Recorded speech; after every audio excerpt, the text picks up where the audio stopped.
মাসটার নামকরণ করা হয়েছে রমাদান। রমাদান শব্দের অর্থই হচ্ছে ইয়ারমাদুয যুনুব। রমাদান শব্দের অর্থই হচ্ছে গুনাহগুলোকে জ্বালিয়ে দেয়া, পুড়িয়ে দেয়া। আইয়ুহাররিকাহা বিআমালিস সালিহা, সওয়াবের কাজের মধ্য দিয়ে গুনার কাজগুলোকে সব মিটিয়ে দিবে এই রমাদান মাস। জোরে বলেন আল্লাহু আকবার। এমন একটা মাস আমাদেরকে ছায়াদান করতে যাচ্ছে যে মাসটা এত বরকতপূর্ণ। আরবের লোকদের কাছে যার দাম যত বেশি ছিল তার নামও তত বেশি ছিল। এখানে যারা আপনারা বসছেন, যে যত বড় মাপের মানুষ তার তত বড় বড় নাম আছে। আমাদের ইমাম সাহেব হুজুর বসা আছে, ওনার নাম কিন্তু ইমাম সাহেব না, ওনার নির্দিষ্ট একটা নাম আছে। আমি এখানে বসছি, আমি এখানে এখন জুমা পড়াবো, তো আমাকে আপনারা খতিব সাহেব বলেন। যিনি মসজিদে দায়িত্ব পালন করছেন প্রত্যেকের একটা ডেজিগনেশন আছে। যে যত দাম বেশি আল্লাহ রাব্বুল আলামিন তাকে তত দাম অনুযায়ী মান বেশি দিয়েছেন, সম্মান আল্লাহ তাআলা বাড়িয়ে দিয়েছেন। রমাদানের নাম এত বেশি আল্লাহর কাছে। আল্লাহ রাব্বুল আলামিন রমাদানকে কেন্দ্র করে অসংখ্য নাম হাদিসের ভিতরে পাওয়া যায় রমজান মাসে। আমরা শুধু একটা নাম জানি যে এই মাসটার নাম রমাদান। হাদিসের ভিতরে প্রায় 30টার মতো নাম আসছে রমজানে। এর মধ্যে একটা হচ্ছে শাহরুস সিয়াম, এটা রোজার মাস। এর মধ্যে আরেকটি নাম হচ্ছে শাহরুল কিয়াম। রমাদান হচ্ছে আল্লাহর কাছে দাঁড়ানোর মাস। তারাবিতে যেমন দাঁড়াবেন, মাসনা মাসনা মাসনা মাসনা, দুরাকাত দুরাকাত করে তাহাজ্জুদের নামাজ পড়বেন, এই রমজান মাসে আপনি দাঁড়াবেন। এই মাসের নাম শাহরুস সবর। রমজান মাসে সবচেয়ে বেশি সবর করবেন। রমজান মাসের নাম হলো শাহরুল ইসলাম। রমজান যখন চলে আসে সবার মনের ভিতরে কথা জেগে যায়, অন্য সব মাসগুলা যেভাবে কাটিয়েছি রমজানে গুনাহ থেকে মাপ পাওয়া লাগবে। এই জন্যই মাসের নাম শাহরুত তুহুর। গুনাহ থেকে এই মাসে মাপ পাওয়া যায়। মাপ চাইতে দেরি হবে, রমজান মাসে যিনি মাফ করতে দেরি করবেন না তিনি কে? এজন্য এই মাসের নাম শাহরুল গুফরান, ক্ষমা পাওয়ার মাস। এই মাসের নাম শাহরুত তাওবা, তাওবা করার মাস। এই মাসের নাম শাহরুল ইনাবা আর রুজুউ ইলাল্লাহ। রমজান মাসে আপনি আল্লাহর দিকে যত বেশি পারেন এগিয়ে আসবেন। ইউনাদি মুনাদি, ফেরেশতা নিযুক্ত হয়ে যাবে, প্রতিনিয়ত আপনাকে ডাকবে, ইয়া বাগিয়াল খাইরি আকবিল ওয়া ইয়া বাগিয়াশ শাররি আকসির। হে কল্যাণকামী সামনের দিকে এগিয়ে যাও, হে অকল্যাণকামী তুমি থেমে যাও। প্রত্যেক দিনে আর রাতে অসংখ্য গোলামদেরকে ডেকে ডেকে মাফ করে দেবে। রমজান আসার পরে যেই লোকটা গুনাহ থেকে মাফ পায় না, যেই লোকটা গুনাহ থেকে পরিত্রাণ পায় না, গুনাহগুলো ক্ষমা করায় নিতে পারে না, আল্লাহর হাবিব বলছে মান হুরিমা খায়রাহা ফাকাদ হুরিম। রমজান পেল গুনাহ মাফ করায় নিতে পারল না, রমজান পেল অন্যায় থেকে নিজেকে পরিত্রাণ করাতে পারল না, ওই লোকটা চির বঞ্চিত। রমজান মাসে যদি মাফ চেয়ে নেন, যিনি অবশ্যই মাফ করে দিবেন তিনি কে? সমস্ত হাদিসগুলো পড়লে দেখা যায় 5 শ্রেণীর মানুষকে রমজান মাসে আল্লাহ মাফ করে দেন। এই মাসে অসংখ্য গোলাম মাফ পেয়ে যাবে।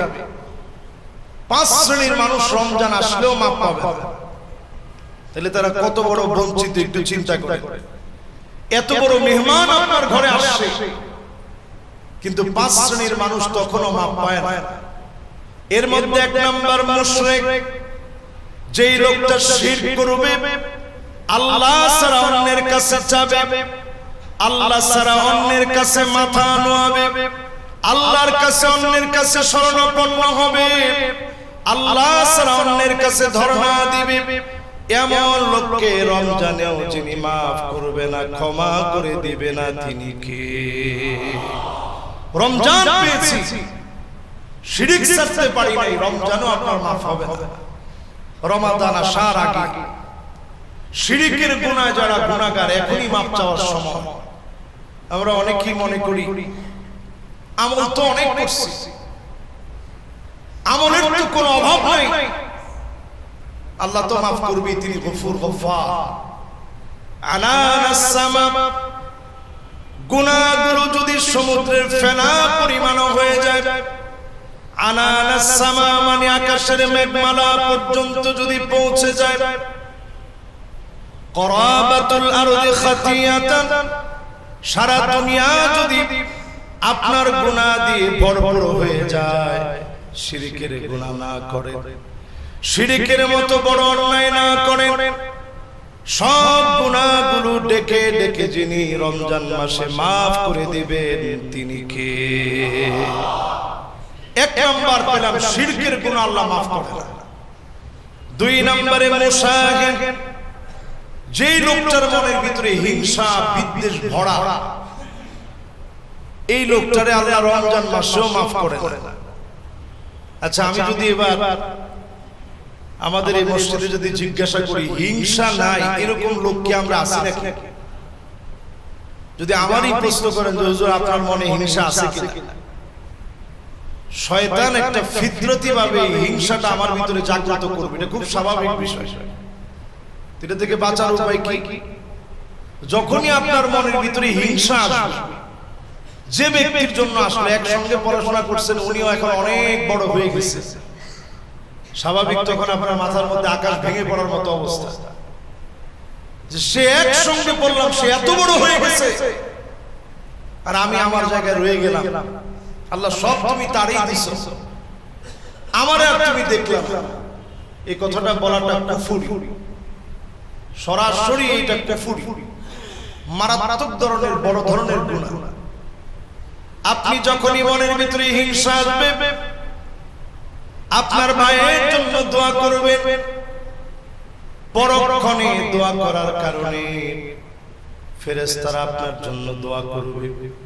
আয় আল্লাহ, আল্লাহর এই গোলামকে আপনি দিয়ে দেন, তার মন এত ভালো, সে যেমন ভাইয়ের জন্য দোয়া করলো হুবহু তারেও আপনি দিয়ে দেন।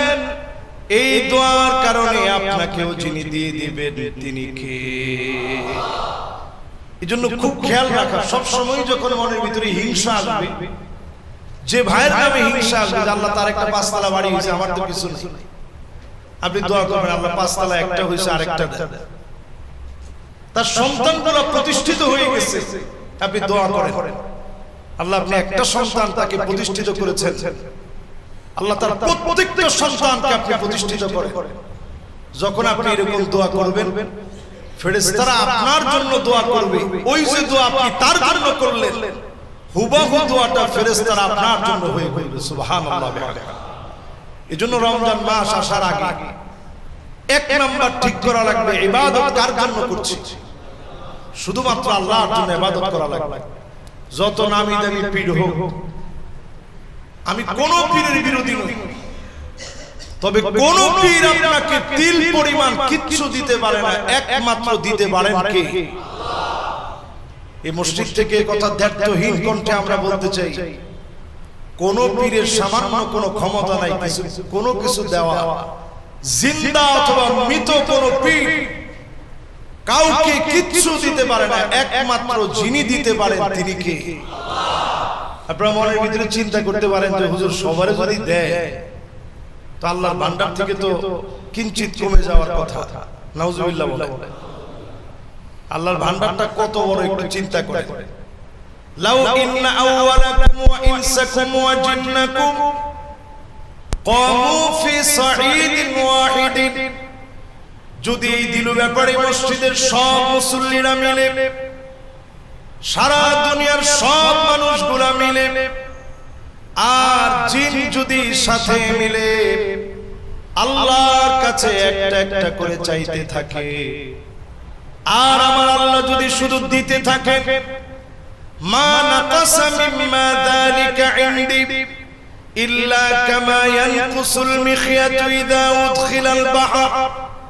সমুদ্রের ভিতরে সুই ঢুকিয়ে সেই সুইটা উপরের দিকে দিলে সমুদ্র যেমন সামান্য টের পাবে না, আল্লাহর ভান্ডার এত বড়, সবাইকে দিলেও সামান্য আল্লাহর কাছ থেকে ফুরায় যাবে না।